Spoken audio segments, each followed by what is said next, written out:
अब बहन जी घर में 4 बर्तन होते हैं तो आपस में बजते ही हैं। इसमें रूठने वाली कौन सी बात हो गई? तो आपस में बजे ना, मेरे लड़के के सर पे क्यों बजा दिए? इसी दिन का जमाई बनाया था आपने हमारे लड़के को।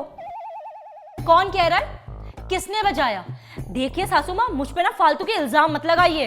अच्छा भूल गई, जब तुम्हारा वो फेवरेट कॉफी मग नहीं मिल रहा था और तुमने खुद ढूंढ लिया था तो तुमने मेरे सर पे फेंक के नहीं मारा था? ओ मेरे छोई मोई के मुरब्बे, बहुत तेज लग गई ना?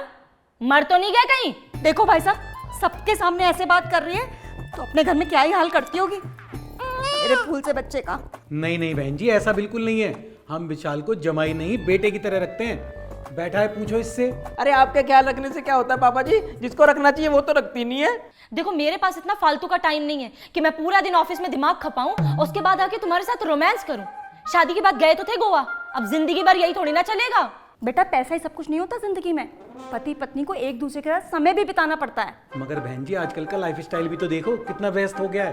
अब पहले जैसा टाइम तो रहा नहीं। अरे प्रिया की मम्मी की तो सरकारी नौकरी थी, घर बार के लिए टाइम निकाल लिया करती थी, मगर इसकी तो प्राइवेट जॉब है। रहने दो पापा जी, अपने दोस्तों और पार्टीज के लिए बहुत टाइम है इसके पास, लेकिन मेरे लिए नहीं है। मम्मी 1 साल हो गया, आज तक एक मूवी तक नहीं देखी इसने मेरे साथ। लो बताओ। राम गोपाल वर्मा की मूवी देखने के लिए कह रहा था, वो भी कॉर्नर वाली सीट लेकर के। अब पूरे थिएटर में हम दोनों अकेले कॉर्नर की सीट पे बैठे तो एकदम चुप। बेवकूफ नहीं लगते? भाई साहब ये सिखाया आपने अपनी लड़की को? मेरे बेटे की जिंदगी बर्बाद करने के लिए शादी कर दी बस। अरे बहन जी हमने तो महंगे कॉलेज में एडमिशन कराया था इसका, वहीं सीखा है सब, तभी तो इतनी बड़ी कंपनी में मैनेजर है। अरे पापा जी बस कंपनी मैनेज कर रही है वो, शादी तो इससे मैनेज हो नहीं रही है। मम्मी 2 साल हो गए हमारी शादी को, अब तक इनका खट्टा खाने का मन नहीं किया है। एक तो ना मुझसे ये मौसी और बुआ वाली बातें नहीं झेली जाती हैं। एक बात बताओ, बच्चा संभाल लोगे तुम? अरे घर तक तो संभल नहीं रहा तुमसे। हाँ हाँ, जैसे तुमने बहुत सारे नौकर लगवा रखे हैं ना घर में, मैं तो कुछ करता नहीं हूँ, सारा दिन घर में खाली बैठा रहता हूँ। अरे नहीं नहीं, आप काम करते तो हैं, पूरा दिन रील बनाते हैं, मेकअप ट्यूटोरियल दिखाते हैं और इंस्टाग्राम पे साड़ी पहन के दिखाते हैं। ये भी तो काम ही है ना। हाँ हाँ, जलन हो रही है ना तुम्हें? मेरे 1 के फॉलोवर्स जो होने वाले हैं। देख रही है ना मम्मी जी, सारे कलेश की जड़ी यही है। और ये जो कह रहे हैं ना कि रोमांस नहीं करती हूँ, जब रोमांस करने जाओ तब भी इन्हें रील बनानी होती है। इन्फ्लुएंसर का कीड़ा। अरे अरे, हम लोग यहाँ बात को सुलझाने बैठे हैं या उलझाने? और बहन जी आप भी इन दोनों को समझाने के बजाय इनके बीच में लड़ाई करवा रही हो।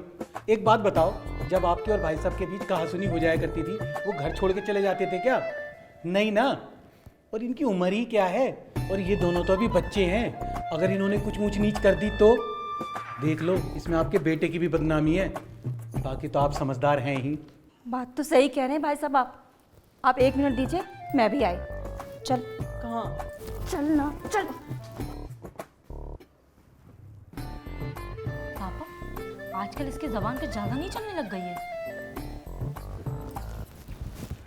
तेरे भी नाटक ना ज्यादा ही हैं। बहू खुद लेने आई है तो चला जाना। मम्मी आपको नहीं पता उसका, मेरी फीलिंग्स की बिल्कुल कदर नहीं करती है। I can't live like that. एक चप्पल में ना सारी फीलिंग सेट कर दूंगी मैं तेरी। पड़ा हुआ था ना उस दिया के चक्कर में, उसके बाद रजिया फिर मारिया, लेकिन प्रिया ने करी तुझसे शादी, वो भी सब कुछ जानते हुए। भगवान ना करे अगर उसने कोई तलाक वलाक ले ली, मुझे नहीं पता, तू अपने घर जा बस।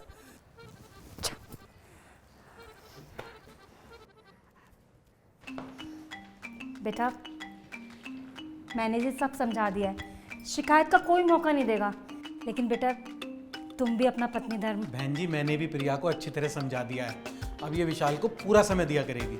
चलो एक दूसरे के गले मिलो और मनमुटाव दूर करो। देखो कितने सुंदर लग रहे दोनों एक साथ, बिल्कुल विक्की और कटरीना की जोड़ी की तरह। तभी तो कहते हैं बहन जी, जमाई वही जो पत्नी मन भाए। चलो बेटा हम घर चलते।